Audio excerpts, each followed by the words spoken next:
respected elders, learned scholars, brothers and sisters in Islam.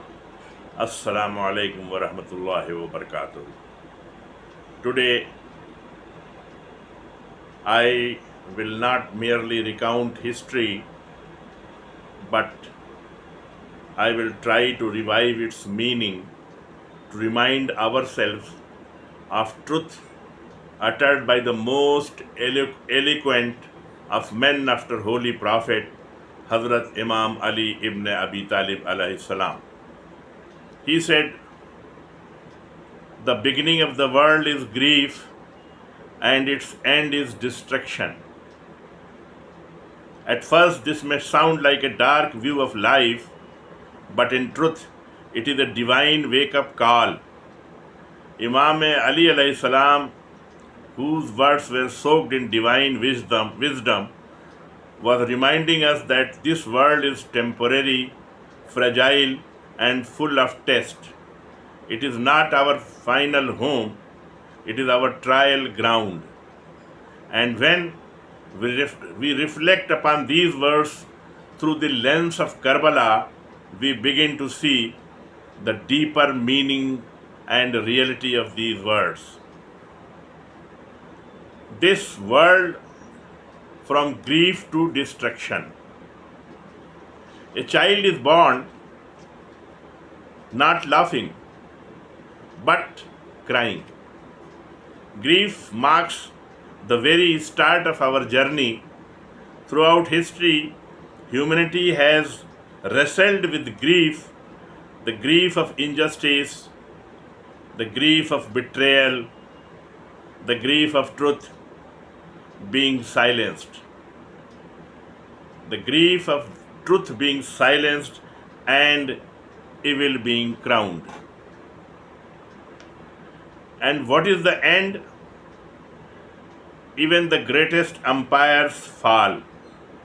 The palaces of Pharaoh, the towers of Namrud, the courts of Yazid, all reduced to dust.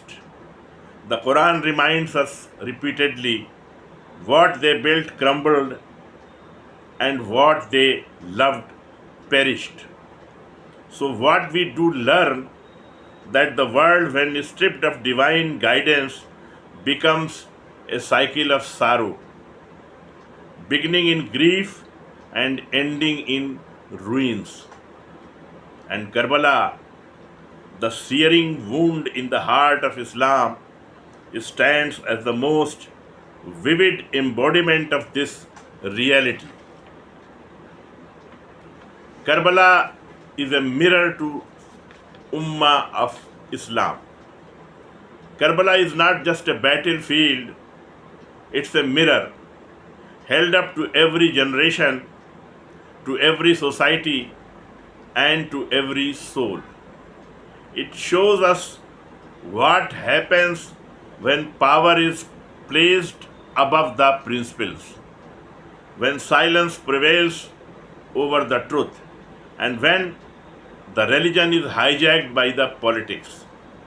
It was on the scorching sands of Karbala that Imam Husain ibn Ali alayhi salam, the grandson of the Holy Prophet of Islam, stood alone, surrounded not by an army of angels, but by a handful of believers and his family. He stood not with the swords of steel, but with the sword of truth.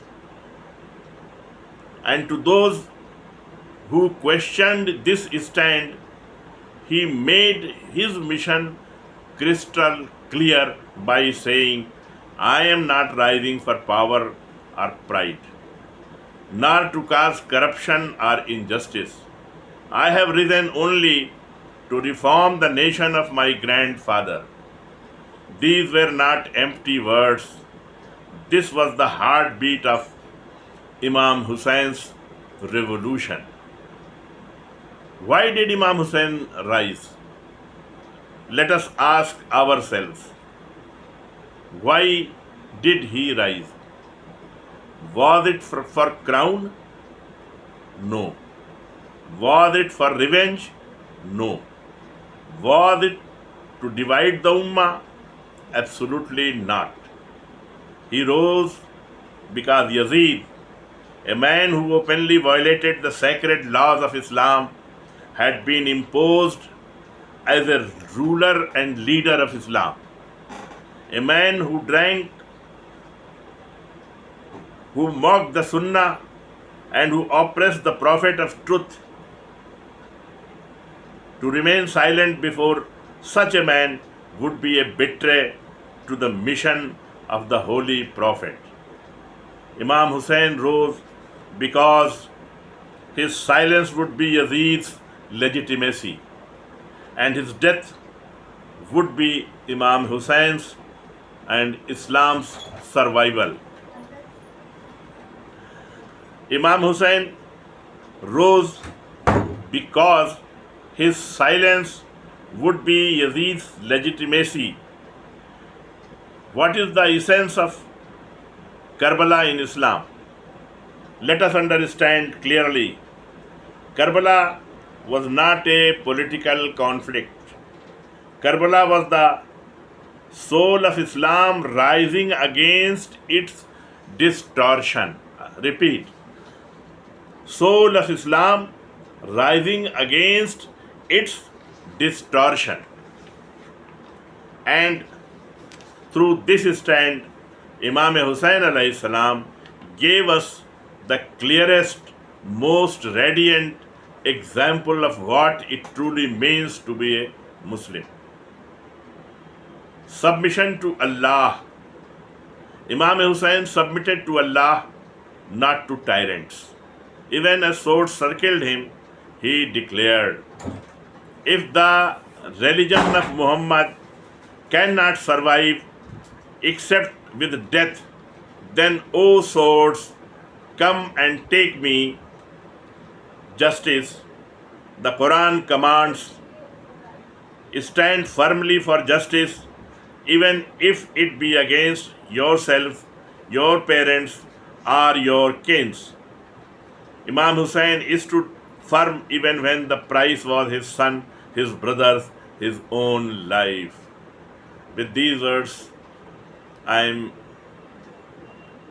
finishing first part of this talk, and I will continue inshallah the second part very soon.